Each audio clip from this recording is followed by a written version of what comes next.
मेरे पिता ने वंश को आगे बढ़ाने के लिए एक लोमड़ी पकड़ी जो अगली सुबह एक सुंदर स्त्री में बदल गई। पिता डरकर माफी मांगने लगे, पर उसने गुस्सा करने के बजाय रोज जश्न मनाने की बात कही। 10 महीने बाद मेरी लोमड़ी माँ ने मुझे जन्म दिया। कई सालों बाद जब मैं पहाड़ पर लकड़ी काट रहा था तो मैंने देखा कि एक विशाल अजगर ने छोटी लोमड़ी को जकड़ रखा है। मैंने तुरंत कुल्हाड़ी फेंककर अजगर को मार गिराया। वह छोटी लोमड़ी अजगर के चंगुल से तो बच गई, लेकिन वह काफी बुरी तरह घायल हो चुकी थी।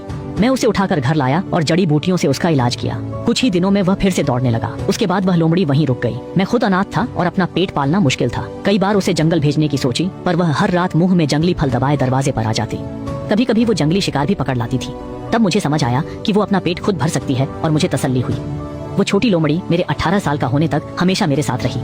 उसी साल वो अचानक कहीं चली गई। मैं रात तक इंतजार करके उसे ढूंढने निकलने ही वाला था कि तभी एक बूढ़ी औरत मेरे दरवाजे पर आ गई। वह मुस्कुराकर बोली, क्या तुमने मेरी पोती को देखा है? मेरा दिल बैठ गया क्योंकि गांव के बाहर कोई आया नहीं था। आपकी पोती कौन है? तभी बुढ़िया हल्का सा खांसकर मुझे घूरते हुए बोली, सालों पहले मेरी पोती घर से अचानक गायब हो गई थी। मैंने सुना है कि वो अब तुम्हारे यहाँ रह रही है। मैं एकदम स्तब्ध रह गया क्योंकि घर में सिर्फ मैं ही था। मैंने कहा, आपको जरूर कोई गलतफहमी हुई है। बूढ़ी औरत ने सिर हिलाया, पर उसकी नजरें रसोई घर पर टिकी रहीं। पीछे मुड़कर देखा तो छोटी लोमड़ी वहीं बैठी पूंछ हिलाते हुए उसे मुस्कुराते हुए देख रही थी। औरत उसे देखकर बिना कुछ कहे चली गई। रात को लोमड़ी मेरे पेट पर सो गई। अगली सुबह वह फिर गायब थी। जैसे ही मैं बिस्तर से उतरा, देखा कि मेज पर लाल कागज में लिपटे बालों के साथ एक लाल पेटीकोट रखा था। मुझे इसका मतलब समझ नहीं आया। मैं ये सारी चीजें लेकर सीधे सरपंच के पास गया। सरपंच ने इन्हें देखकर हंसते हुए कहा, ये किसी लड़की का प्यार है, इसे रख लो। अब तुम रिश्ता मांग सकते हो। दादाजी को बताओ ये किसने दिया है। मैं हैरान था, क्या ये मुमकिन है? ये सब चीजें छोटी लोमड़ी मेरे लिए लाई थी, पर उस दिन के बाद वो फिर कभी नहीं दिखी। उसके जाने के बाद मेरा दिल खाली सा हो गया था। खाने पीने और सोने के अलावा मैं उसे पहाड़ों में ढूंढता रहता, पर कोई सुराग नहीं मिला। आधे महीने की तलाश के बाद भी जब वो नहीं मिली तो मैं निराश हो गया कि अब कभी मुलाकात नहीं होगी। लेकिन फिर एक रात एक बूढ़ी औरत मेरे दरवाजे पर बैठी रो रही थी। मैंने पूछा, क्या हुआ? तो उसने अचानक सिर उठाया और उसके मुंह से एक कर्कश आवाज निकली, मैं अपने पोते को ढूंढ रही हूँ। वह कहीं खो गया है। क्या तुमने उसे देखा है? ये सुनकर मैं सिहर गया। पहले पोती अब पोता, सब मेरे ही घर क्यों आ रहे हैं? मैंने तुरंत कहा कि मैंने उसे नहीं देखा, पर बुढ़िया उलझन में दिखी। नहीं देखा? तो 6 साल पहले नहीं, 6 साल पहले क्या तुमने मेरे पोते को देखा था? उसकी बात ऐसी थी जैसे वह पूछ रहा था। काफी सोचा पर कुछ याद नहीं आया। गलतफहमी है, मैंने पोता नहीं देखा। ये सुनकर बूढ़ी औरत चुप हो गई, पर उसके चेहरे पर अजीब सी मुस्कान आ गई। मैं डरकर पीछे हटा और सीधे सरपंच के घर जाकर सारी बात बता दी। सरपंच तुरंत हैरान होकर मेरी पीठ के पीछे इशारा करते हुए बोला, क्या उसी की बात है? तभी मुझे पीछे ठंडक महसूस हुई। मुड़कर देखा तो वही बूढ़ी औरत खड़ी थी। मैं डरकर सरपंच के पीछे छुप गया और सरपंच उसे गौर से देखने लगे। तुम किस गांव की हो? रात के इस समय एक छोटे बच्चे को डराना ठीक नहीं है। बूढ़ी औरत ने धीमी आवाज में कहा, मैं अपने पोते को ढूंढने यहाँ आई हूँ। सरपंच के सवालों पर वह एक शब्द नहीं बोली, बस अजीब मुस्कान लिए खड़ी रही। तब सरपंच ने 2 अंडे देकर कहा, ये ले, अब निकल जा, दोबारा यहाँ आकर डराना मत। पर बूढ़ी औरत ने अंडों को देख उन्हें जमीन पर पटक दिया और कर्कश आवाज में मुझ पर चिल्लाई, इसी ने मेरे पोते को मार डाला है। मैं सारी जिंदगी इसका पीछा करूंगी। ये सुनते ही सरपंच ने मुझसे आंगन की बत्तियां जलाने को कहा। मैंने स्विच ऑन किया तो रोशनी होते ही साफ दिखाई दिया कि उस बूढ़ी औरत के कंधे पर एक लाल जहरीला सांप लिपटा हुआ था जो अपने दांत दिखाते हुए मुझे घूर रहा था। सरपंच घबराकर धीरे से मुझसे पूछा, बड़े पोते, मेरी नजर ठीक नहीं है, तुम देखो कि क्या उस बूढ़ी औरत की परछाई नहीं है? चेरीक। मैंने सिर घुमाकर देखा, वह बूढ़ी औरत सीधी रोशनी में थी, पर उसकी कोई परछाई नहीं थी। मैं पसीने से तर हो गया और डर के मारे बस सिर हिला दिया। तभी सरपंच चिल्लाया, बड़े पोते। बेटा मत डरो, दादाजी वाली पुरानी तलवार लाओ। मैं काम गया। मैं तलवार ढूंढने कमरे में भागा, पर काफी खोजने के बाद भी वह नहीं मिली। जब मैं बाहर आया तो देखा कि बुढ़िया की परछाई दूर जा चुकी थी। सरपंच ने घबराकर मुझे अंदर खींच लिया और दरवाजा मजबूती से बंद कर दिया। वहाँ कोई तलवार नहीं है, मैंने झूठ बोला था। तुमने किसी अशुद्ध चीज को छेड़ दिया है। सरपंच ने कहकर फिर घर की बत्तियां बुझाई और पूछा कि क्या मैंने कोई गड़बड़ की है। मैंने सोचा, पर मैंने कभी किसी का बुरा नहीं किया। कहीं तुमने उसे तो नहीं मार दिया जिसे नहीं मारना चाहिए था? मुझे 6 साल पहले की याद आई जब छोटी लोमड़ी को बचाने के लिए मैंने सफेद सांप मारा था। सरपंच यह बात सुनते ही कांप उठे। कितने बदनसीब हो, पहाड़ी चीजों को कैसे मार सकते हो? सरपंच ने कहा, कल वह मुझे ओझा के पास ले जाएंगे। उन्होंने मुझे अपने कमरे में सोने को कहा और हिदायत दी कि कोई भी पुकारे जवाब न दूं। मैंने उनकी बात मान ली और चुप रहा। आधी रात बाहर अजीब आवाजें और किसी औरत के सिसकने की आवाज आई। खिड़की बाहर एक परछाई घूम रही थी। वह अचानक खिड़की पर झुकी जैसे मुझे ढूंढ रही हो। मैं डर से जम गया। तभी सरपंच की आवाज आई, रजाई में छुपो, मत देखो। मैंने फौरन रजाई लेकर खुद को पूरी तरह ढक लिया। दिल जोर जोर से धड़क रहा था, लेकिन सिसकियों की आवाज अब भी बंद नहीं हुई थी। कभी दूर तो कभी पास सुनाई देती रही। 3 बजे के बाद ही बाहर का रोना धोना शांत हुआ, लेकिन मैं रजाई से बाहर निकलने की हिम्मत नहीं कर पाया। पता नहीं कितनी देर बाद मैं धीरे धीरे सो गया। सपने में एक सफेद सांप दिखा जो मुझे घूरते हुए बोला, मेरी जान लौटा दो। मैं डरावने सपने से चौंक कर उठ बैठा। बाहर सुबह हो चुकी थी। मुखिया मुझे तांत्रिक के पास ले गया, पर रात होते ही वह पागल औरत फिर आ गई। मैं इतना परेशान था कि हर तरह से माफी मांगी, पर कुछ असर नहीं हुआ। डरावनी बात यह थी कि अगली सुबह मैं उसी पहाड़ के पेड़ के नीचे मिला जहाँ सालों पहले सफेद सांप मारा था। मैं मुखिया के घर 3 दिन छुपकर हर उपाय करता रहा। उन्हें और परेशान नहीं करना चाहता था, इसलिए चौथे दिन चुपचाप घर लौट आया। पर घर पहुँचते ही मुखिया भी वहाँ हांफते हुए आ पहुंचा। पीछे आ गए। मूर्ख बच्चे, दादा तुम्हें मरते नहीं देख सकता। आज मैं तुम्हारी मदद जरूर करूंगा। पोते, अब कुछ नहीं छुपाऊंगा। तुम्हें लियू परिवार ने घेरा है और बचने का बस एक ही रास्ता है। कौन सा लियू परिवार? गांव में तो ऐसा कोई नहीं है। देखो, यहाँ 5 दिव्य परिवार हैं। हु, हुआंग, बाई, लियू और हुई। तुमने जो सांप मारा था वो लियू परिवार का था, और जिस लोमड़ी को बचाया वो शायद हु परिवार की है। अब सिर्फ हु परिवार से मदद मांगना ही रास्ता है। दादाजी, क्या इसके अलावा और कोई तरीका नहीं है? इंसान और योकाई के रास्ते अलग हैं। दादा नहीं चाहते थे तुम ये चुनो, पर अब कोई चारा नहीं बचा है। मुखिया ने गोद दिखाई। और लाल पेटीकोट अभी भी है ना? कांपते हाथों से पेटीकोट निकाला। इसे संभाल कर रखो, ये हु परिवार की निशानी है। इसे लेकर ही तुम हु परिवार को ढूंढ पाओगे। बात अधूरी थी कि आंगन में सरसराहट होने लगी और मुखिया का चेहरा बदल गया। उन्होंने कुल्हाड़ी उठा ली। बैठक तक पहुंचते ही वह बूढ़ी औरत डरावनी मुस्कान के साथ सामने खड़ी दिखी। मेरा सिर झंझना उठा और पैर कांपने लगे। मैं पीछे हटने लगा, आंखों में आंसू थे। मुखिया ने रास्ता रोका और मुझ पर चिल्लाए, सुनो, अगर हु परिवार आएगा तभी गांव बचेगा। निशानी लेकर दक्षिण के कब्रिस्तान की ओर भागो। कोई भी आवाज आए पीछे मुड़कर मत देखना। मुख्य दरवाजे पर बाहर सांपों की भीड़ जोर जोर से टकरा रही थी और कुछ छोटे सांप दरारों से अंदर घुस आए थे। मुखिया ने दांत भींचकर दरवाजे को मजबूती से थाम रखा था। उस बूढ़े मुखिया को देख मेरी आंखों में आंसू आ गए। मैंने जेब से वह लाल पेटीकोट निकाला और पिछली खिड़की से सीधे अंधेरे में कूद गया। अभी मैं ज्यादा दूर नहीं गया था कि अचानक पीछे से वह लाल धारी वाला सांप पीछा करता हुआ आ गया। उसकी रफ्तार बहुत तेज थी और वह लगभग मेरी एड़ी तक पहुंच ही गया था। मेरा दिल बैठ गया। मैं फिसलकर गिर पड़ा। तभी झाड़ियों से एक सफेद छाया बिजली की तरह निकली। वह वही जानी पहचानी छोटी लोमड़ी थी। मैं कुल्हाड़ी उठाकर मदद करने को दौड़ा, पर तभी लोमड़ी सांप की पूंछ दबाकर घनी झाड़ियों में गायब हो गई। मैं उसके पीछे भागना चाहता था, पर जंगल के अंधेरे में रास्ता बिल्कुल भी दिखाई नहीं दे रहा। तभी ठंडी हवा के साथ एक जानी पहचानी अजीब सी खुशबू आई। वह उस छोटी लोमड़ी की ही खुशबू थी। मैं समझ गया कि वह कोई आम लोमड़ी नहीं, वह सचमुच एक लोमड़ी की देवी थी। मेरा डर अब कम हो गया था, पर गांव के मुखिया दादा अभी भी मेरी मदद का इंतजार कर रहे थे। मैंने गहरी सांस ली और दक्षिणी पहाड़ी की ओर तेजी से दौड़ना जारी रखा।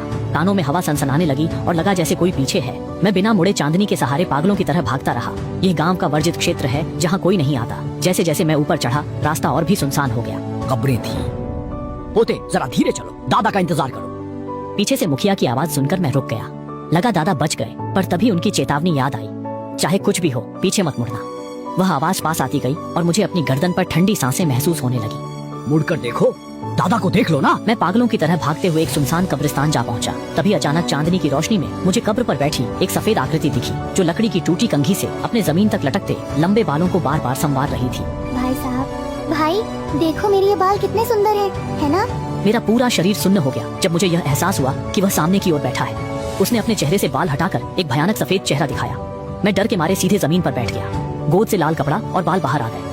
तभी उस महिला भूत ने चीख मारी और अचानक मुझ पर झपट पड़ी। उसी समय घास से वह जहरीला सांप भी बाहर निकल आया और मेरी गर्दन की ओर झपट्टा मारा। मेरे पास सुरक्षा के लिए सिर्फ वह लकड़ी की कुल्हाड़ी थी। मैं निराशा में डूब गया। तभी जमीन पर गिरा लाल कपड़ा लाल रोशनी से चमकने लगा और बालों का गुच्छा नीला धुआं बनकर आसमान की ओर उड़ गया। ऐसा लगा जैसे समय थम गया हो। हवा में झपटती वह महिला भूत किसी अदृश्य दीवार से टकरा गई और एक दर्दनाक चीख के साथ काली धुआं बनकर वापस कब्र में समा गई। वहीं वह जहरीला सांप जैसे लकवे का शिकार हो गया हो, जमीन पर बेदम पड़ा रहा। उसमें हिलने या भागने की जरा भी हिम्मत नहीं बची थी। मैं अभी डरावने हादसे से उबर भी नहीं पाया था कि कब्रिस्तान में ठंडी हवा के साथ भारी और लयबद्ध नगाड़े की आवाज गूंजने लगी। आसमान से सफेद कागज के पैसे बर्फ की तरह गिरने लगे। घने अंधेरे जंगल में 2 लालटेनें जल उठी और डगमगाती हुई मेरी ओर बढ़ने लगी। तभी एक बर्फ जैसी सफेद पालकी अंधेरे को चीरती हुई सामने आई। मुझे लगा शायद हु परिवार की मदद आ गई है और मैं जल्दी जल्दी पालकी की ओर बढ़ा। लेकिन मैं कुछ ही कदम चला था कि पालकी के दूसरी ओर अंधेरे से एक डरावनी आवाज आई। अरे तुम कहाँ हो? जल्दी से बाहर आ जाओ, इस पालकी में बैठो। दादी तुम्हें घर छोड़ने के लिए आई हैं। हवा के साथ उस पागल बुढ़िया की डरावनी आवाज गूंजी और वो मेरी तरफ बढ़ने लगी। मैं डर से कांपते हुए हाथ में कुछ कसकर पकड़े एक कब्र के पीछे छुप गई। शायद उसे जले हुए बालों की गंध आ गई थी, क्योंकि वो धीरे धीरे मेरी ओर ही आ रही थी। फिर उसकी काली जूतियां मेरी कब्र के ठीक पास आकर थम गई। अब देखती हूँ कि तू कहाँ भागेगी। वह मुझे सूंघते हुए करीब आई। कुछ देर बाद बुढ़िया ने आह भरी और चली गई। उसके जाते ही मैंने चैन की सांस ली। मुखिया दादा की सलाह मानकर मैं जंगल के रास्ते ऊपर बढ़ी। चोटी पर पहुंचकर मैंने उस पेड़ के पीछे से हु परिवार की पत्थर की पटियां निकाली। मैं वहां घुटनों के बल बैठी और पेटी थामकर 3 बार माथा टेका। अगले ही पल चारों ओर तेज आंधी चलने लगी और सूखे पत्ते उड़ने लगे। तभी मेरे पीछे से अचानक एक वो बोली, इंतजार था, आ गई, चलो। तुरंत उठकर उन्हें प्रणाम किया और वह मुस्कुराई। वो बोली, मैं डोडुओ हूँ, तुम्हें लेने आई हूँ। अब हम एक परिवार हैं, तो फॉर्मेलिटी कैसी? मैंने राहत की सांस ली और उन्हें धन्यवाद दिया, लेकिन वह हाथ हिलाकर बोली, रोंग रोंग प्रिंसेस की जिद पर मैं तुम्हें लेने आई हूँ, उसी से औपचारिक रहो। आती नहीं। वह मजबूरी में हंसी। पूछा, रोंग? रुपन है। वो बोली, रोंग रोंग घर की दूसरी बेटी है, बेहद प्यारी है, सुहाग रात पर देख लेना, नाम भी सही है, नन्ही लोमड़ी। सुहाग रात पर मेरा दिल धड़क उठा। फिर मेरा लाल चेहरा देख वह मुस्कुराते हुए बोला, रस्म है कि सुहाग रात से पहले मिलना मना है, तुम घबराओ मत, रोंग रोंग बेहद खूबसूरत है। यह सुन मैं शर्म से लाल हो गई और कुछ बोल न सकी। हम देर तक चुपचाप चलते रहे। तभी रोशनी से जगमगाता एक बंगला दिखा जहाँ नौकर खड़े थे। मैं जैसे ही अंदर बढ़ी मेरी नजर ऊपर की खिड़की पर पड़ी। लगा कोई झुका हुआ मुझे देख रहा है। गौर से देखने पर इसका आभास हुआ। वह लाल कपड़े पहने और सिर पर मुकुट लगाए एक लड़की थी जो खिड़की से चुपके चुपके मुझे देख रही थी। जैसे ही उसने देखा कि मैंने उसे देख लिया है, वह शर्माकर अपनी आस्तीन से चेहरा छिपाने लगी। क्या वह वही छोटी लोमड़ी थी? अपनी जिज्ञासा को दबाते हुए मैं डोडो के साथ आगे वाले कमरे की ओर बढ़ गया। वहाँ कई लोग बैठे थे और मैंने उन्हीं दादी को देखा जो अपनी पोती को ढूंढने मेरे घर आई थी।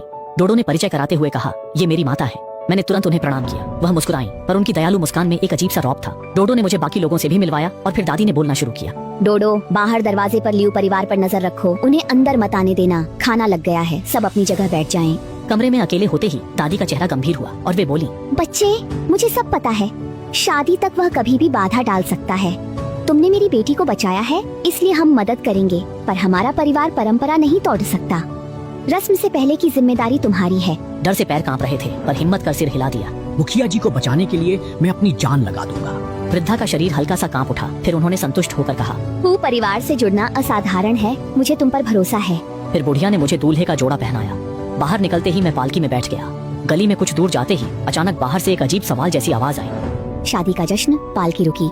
डरते हुए मैंने पर्दा हटाया। बाहर ढोंढुआ चिल्लाई, बदतमीजी मत करो, यह हू परिवार का इलाका है। अचानक न जाने कहां से एक चीज निकल आई। एक लाल सांप फुर्ती से पालकी में घुस गया और मेरी कलाई पर काट लिया। दर्द के मारे मैं जोर से चीख पड़ी और फिर मेरी चेतना धुंधली होने लगी। हू परिवार के नौकर मुझे सहारा देकर हॉल तक ले गए। जब दोबारा होश आया तो खुद को एक कमरे में पाया। कमरा शादी के लाल प्रतीकों से सजा था और बिस्तर पर घूंघट वाली दुल्हन थी। यह शादी का कमरा था। मुझे सांप का काटना याद आया तो कलाई देखी, वहाँ दवा लगे दांतों के निशान थे। मुखिया की बात याद आई कि मेरी शादी हो चुकी है। सांपों के डर से मैं तुरंत बाहर जाने के लिए बिस्तर से उतरी। बिस्तर पर दुल्हन बोली, मैं मुखिया दादा को खोजने चली। ये कहकर मैंने दरवाजा खोला, पर बाहर खड्डी डोड़ुओं ने मुझे तुरंत रोक लिया। मत जाओ, तुम्हारे जाने पर मेरी रोंग रोंग का क्या होगा। उसने मुझे सीधे कमरे के अंदर धकेलकर दरवाजा बंद कर दिया। इससे पहले कि मैं कुछ समझ पाती, दुल्हन फिर से बोल पड़ी, आज रात तुम गए तो मैं रो पड़ूंगी। मैं उसे शांत कराने लगी। मिलकर आती हूँ, पर वो। उसने कहा, मैं इस घर से बाहर नहीं जा सकती। यकीन न होने पर मैंने दरवाजा खोलने की कोशिश की, पर वो बाहर से बंद था। तभी उसने फिर कहा, साथ चल, तुम्हें बाहर निकाल दूंगी। क्या ऐसा मुमकिन है? उसने धीरे से कहा, माँ ने कहा था कि लाल घूंघट उठाकर हमें साथ जाम पीना है, तभी सब ठीक होगा। तुम बहुत झंझट करती हो। मैंने घबराकर बिना देर किए बिस्तर के पास जाकर उसका लाल घूंघट उठाना चाहा, पर उसने फिर साफ मना कर दिया और नाराजगी में बोला, हाथ मत लगाओ, छड़ी इस्तेमाल करो। हैरान थी ये औरत बहुत सख्त है।